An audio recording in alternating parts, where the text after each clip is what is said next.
We are still seeing the effects of Friday's worldwide global tech outage, mainly with airlines struggling to be able to get all of their flights back in order. Hundreds of flights, though, were canceled today after Friday's update from CrowdStrike impacted airlines, banking systems, news organizations, and more. And there's now growing questions about how a single company's software update could affect millions of people around the globe. Queen City News Chief Business Correspondent Taylor Young has been following this story since it broke on Friday morning. And Taylor, this really shows how vulnerable the tech ecosystem is. Yeah, I don't think many people were fully aware of just how connected of a society that we are through technology. I mean, we're talking about a single company that has a 20% market share worldwide. And as a result of one single update, millions of people in several industries across the world were impacted. Now, as mentioned, CrowdStrike is a cybersecurity company that was founded in 2011. It is a cloud-based, meaning its data is stored remotely rather than on local servers. Its main purpose is to protect its customers from hackers and outside breaches. And as we all know now, its software is used by a number of industries, from Fortune 500 companies, hospital systems, and airports.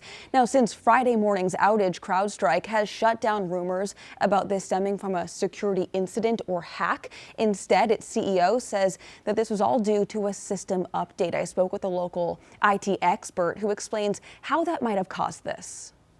They don't push updates every 15 seconds or every 30 seconds or every minute. They push updates, could be once a day, or maybe could be, in this situation, I believe, maybe they push it once a week. So when they push a major update like that, it can cause a problem because they're pushing in the background. And if there's a problem with this executable files that gets stuck, this is what you get. You get the blue screen of death.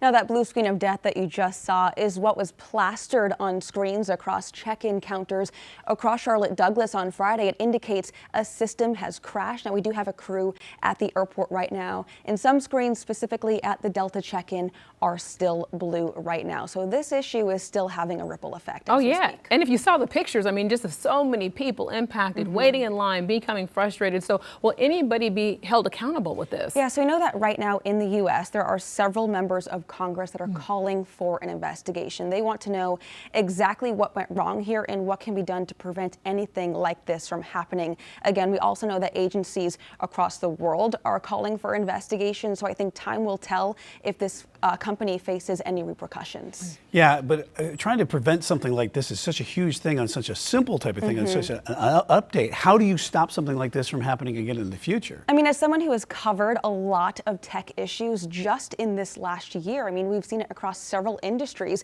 I think the answer is diversification. I mean, we've seen time and time again one company either having IT issues or maybe they were hacked and an entire industry goes into dark and it impacts millions of people. I mean, just off the top of my head, I know the automotive industry just a couple weeks ago with CDK that impacted dealerships across the country, including right here in Charlotte. I mean, they had to operate with pen and papers. It ended up costing that industry millions of dollars. They're still impacted by that. Another one is the healthcare industry with Change Healthcare. That industry went dark. We saw pharmacies and hospitals unable to bill people for prescription medication. Some customers had to pay out of pocket some hundreds of dollars for medications that they take on a daily basis. And, you know, now we have a software company. While that's not a hack, this is still a single issue, a single company that faces a software issue that again is impacting millions of people and cripple the whole world. Absolutely.